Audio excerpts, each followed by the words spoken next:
नमस्कार मित्रों, आज आप लोगों के लिए वाल्मीकि रामायण पर आधारित राम कथा लेकर उपस्थित है और आज की कथा है सोने का हिरण। मित्रों, कथा में आगे बढ़ने से पहले आप हमारे चैनल को अवश्य सब्सक्राइब कर लेना, वीडियो को लाइक और अपने मित्रों से शेयर करना, एक छोटा सा कमेंट्स लिखकर हमारा उत्साहवर्धन तो जरूर करना मित्रों। तो आइए आनंद लेते हैं कथा का। मित्रों, राम को कुटी से निकलते देखकर मायावी हिरण कुलांचे भरने लगा। राम को बहुत छकाया। झाड़ियों में लुकता छिपता भागता वह राम को कुटी से बहुत दूर ले गया। राम जब भी उसे पकड़ने का प्रयास करते वह भागकर और दूर चला जाता। हिरण चालाक था, वह इतनी दूर कभी नहीं जाता था कि पहुंच से बाहर लगे। राम के सारे प्रयास विफल हुए, वे हिरण को पकड़ नहीं पाए। उन्होंने उसे जीवित पकड़ने का विचार त्याग दिया। धनुष उठाया, निशाना साधा और एक बाण उस पर छोड़ दिया। बाण लगते ही हिरण गिर पड़ा। धरती पर गिरते ही मारीच अपने असली रूप में आ गया। मारीच ने माया से केवल अपना रूप नहीं बदला था, आवाज भी बदल ली थी। अपनी आवाज राम जैसी बना ली थी। धरती पर पड़े हुए वह जोर से चिल्लाया, हाय सीते, हाय लक्ष्मण। ध्वनि ऐसी थी जैसे बाण राम को लगा हो, वह सहायता के लिए पुकार रहे हों। बाण का प्रहार गहरा था। मारीच उसे अधिक देर तक सहन नहीं कर पाया, वह छटपटाता रहा। जल्दी ही उसके प्राण पखेरु उड़ गए। रावण एक विशाल वृक्ष के पीछे खड़ा था, वह प्रसन्न था, उसकी चाल सफल हो गई थी। मारीच ने अपनी भूमिका अच्छी तरह निभाई थी। अब तक सब कुछ वैसा ही हुआ जैसा उसने सोचा था। उसे राक्षस अकंपन की बात याद आई। सीता का हरण हो तो राम के प्राण निकल जाएंगे, वह निशक्त हो जाएंगे। वह अगले चरण की तैयारी में जुट गया। मारीच की पुकार राम ने सुनी, वह पास ही थे। उन्हें समझने में देर नहीं लगी कि पुकार की मंशा क्या है। मायावी मारीच की पूरी चाल उनके सामने खुल गई। हिरण जानबूझकर भागता रहा, उन्हें कुटिया से दूर ले जाने के लिए। वह षड्यंत्र का अगला चरण विफल करना चाहते थे। उनकी चाल में तेजी आ गई ताकि जल्दी कुटिया पहुंच सके। वह मायावी पुकार सीता और लक्ष्मण ने भी सुनी। लक्ष्मण उसका रहस्य तत्काल समझ गए। राम की तरह उन्होंने बाण चढ़ाकर धनुष दृढ़ता से पकड़ लिया, चौकसी बढ़ा दी। वे राक्षसों की अगली चाल का सामना करने के लिए तैयार थे। साथ ही राम का आदेश उन्हें याद था, उनके लौटने तक सीता की रक्षा। लक्ष्मण की ओर से इसमें चूक की कोई संभावना ही नहीं थी। सीता वह आवाज सुनकर विचलित हो गईं, घबरा गईं, दौड़कर कुटिया के द्वार पर आईं। उन्होंने लक्ष्मण से कहा, तुम जल्दी जाओ, जिस दिशा से आवाज आई है उसी ओर। तुम्हारे भाई किसी कठिन संकट में फंस गए हैं, उन्होंने सहायता के लिए पुकारा है। उनकी ऐसी कातर आवाज मैंने कभी नहीं सुनी। जाओ लक्ष्मण, जल्दी। आप चिंता न करें माते, लक्ष्मण ने सीता को आश्वस्त करते हुए कहा। राम संकट में नहीं है, हो ही नहीं सकते, उनका कोई कुछ नहीं बिगाड़ सकता।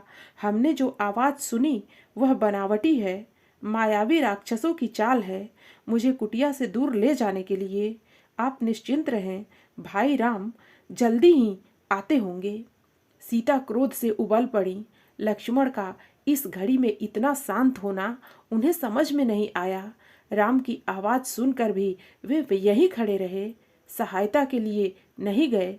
सीता को इसके पीछे षड्यंत्र दिखाई दिया। लक्ष्मण की चाल लगा कि लक्ष्मण राम का भला नहीं चाहते, उनके हितैषी नहीं हैं, चाहते हैं कि राम न रहें, मारे जाएं, ताकि राजपाट उन दोनों का हो जाए, उनके रास्ते का कांटा निकल जाए। तुम्हारा मन पवित्र नहीं है, कलुषित है, पाप है उसमें। मैं समझ सकती हूँ कि तुम अपने भाई की सहायता के लिए क्यों नहीं जा रहे हो। सीता ने यहाँ तक कह दिया कि कहीं वे भरत के गुप्तचर तो नहीं हैं। सीता की बातों से लक्ष्मण को गहरा आघात पहुंचा। उनका हृदय छलनी हो गया, पर उन्होंने पलटकर उत्तर नहीं दिया, संयम बनाए रखा, सिर झुकाकर सब चुपचाप सुन लिया। वे सीता की पीड़ा समझ पा रहे थे, केवल इतना बोले, हे देवी, यह राक्षसों का छल है। खरदूषण के मारे जाने के बाद वे बौखला गए हैं, किसी तरह हमसे बदला लेना चाहते हैं। आप उनकी चाल में न आए, वे कुछ भी कर सकते हैं। मुझ पर विश्वास करें, राम को कुछ नहीं होगा। सीता का क्रोध और बढ़ गया। क्रोध में आंखों से आंसू बहने लगे। यह भी लग रहा था कि कहीं लक्ष्मण की बात सही न हो। यह डर था कि राम से बिछोह न हो। उन्होंने कहा, राम से बिछुड़कर मैं नहीं रह सकती, मैं जान दे दूंगी। हे लक्ष्मण, तुम उन्हें लेकर आओ। लक्ष्मण राम के लिए राम की आज्ञा का उल्लंघन कर रहे थे। उन्होंने सीता को प्रणाम किया और राम की खोज में निकल पड़े।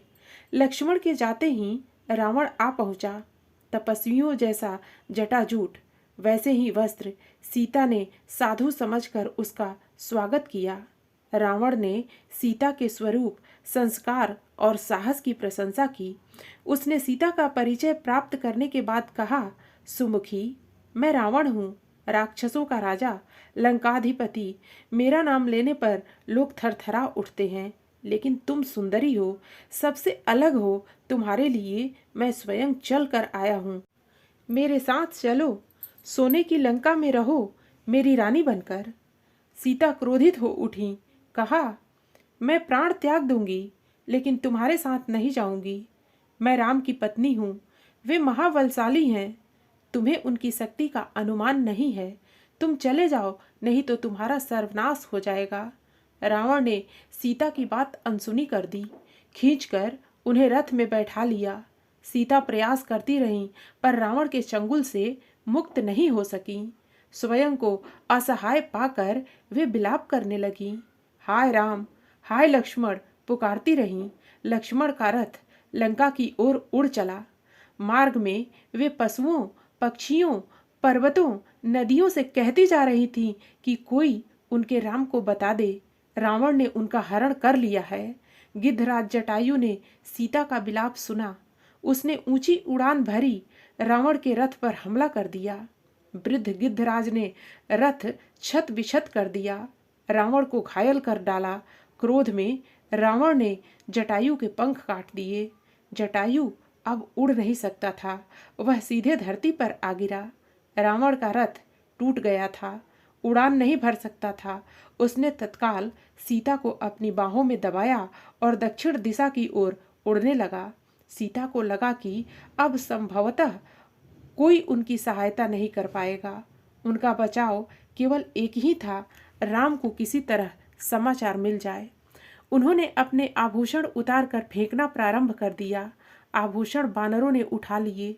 उन्हें आशा थी कि बानरों के पास ये आभूषण देखकर राम समझ जाएंगे, उन्हें पता चल जाएगा कि सीता किस मार्ग से गई हैं। रावण ने सीता को आभूषण फेंकने से नहीं रोका। उसे लगा कि सीता शोक में ऐसा कर रही हैं। कुछ ही समय में रावण लंका पहुंच गया। वह अपने धन वैभव से सीता को प्रभावित करना चाहता था। उन्हें लेकर वह सीधा अपने अंतःपुर में गया। राक्षसियों को सीता की निगरानी करते रहने को कहा और बाहर निकल गया। थोड़ी देर में वह फिर लौटा। सीता को घूरते हुए उसने कहा, सुंदरी, मैं तुम्हें 1 वर्ष का समय देता हूँ। निर्णय तुम्हें करना है। मेरी रानी बनकर लंका में राज करोगी या विलाप करते हुए जीवन बिताओगी। सीता बार बार रावण को धिक्कारती, राम का गुणगान करती रहीं। रावण को क्रोध आ गया। तुम्हारा राम यहाँ कभी नहीं पहुँच सकता, तुम्हें कोई नहीं बचा सकता। तुम्हारी रक्षा केवल मैं कर सकता हूँ। मुझे स्वीकार करो और लंका में सुख से रहो। पापी रावण, राम तुझे अपनी दृष्टि से जलाकर राख कर सकते हैं। उनकी शक्ति देवता भी स्वीकार करते हैं।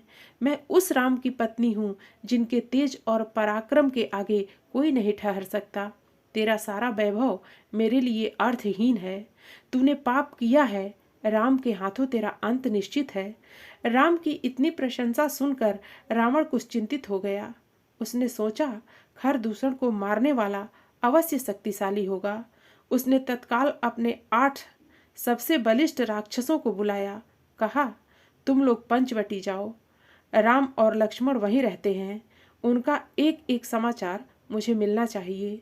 दोनों पर निगरानी रखो, मौका मिलते ही उन्हें मार डालो। उधर सीता को पाने के लिए रावण ने अपनी योजना बदली। उन्हें अंतःपुर से निकालकर अशोक वाटिका में बंदी बना दिया गया। पहरा कड़ा कर दिया गया। राक्षसों राक्षसियों को स्पष्ट निर्देश थे, सीता को किसी तरह का शारीरिक कष्ट न हो, इसके मन को दुख पहुंचाओ, अपमानित करो, लेकिन सीता को कोई हाथ न लगाए। रावण ने सब कुछ किया, पर सीता का मन नहीं बदला। वे बार बार राम का नाम लेती थीं। शेरों के बीच हिरणी की तरह बैठी रहती थी, डरी सहमी, रो रो कर दिन काट रही थीं। सोने के हिरण ने उन्हें सोने की लंका में पहुंचा दिया था। यहाँ से उन्हें राम ही बचा सकते थे। मित्रों, कहानी आपको कैसी लगी? आप अपने कमेंट्स के द्वारा हमें अवश्य बताना। कहानी पसंद आने पर वीडियो को लाइक और शेयर करना। ऐसी और कहानियाँ सुनने के लिए हमारे चैनल को सब्सक्राइब कर लेना। फिर मिलते हैं अगली प्रस्तुति में राम कथा के अगली कड़ी के साथ। राम कथा की अगली कड़ी है सीता की खोज। धन्यवाद।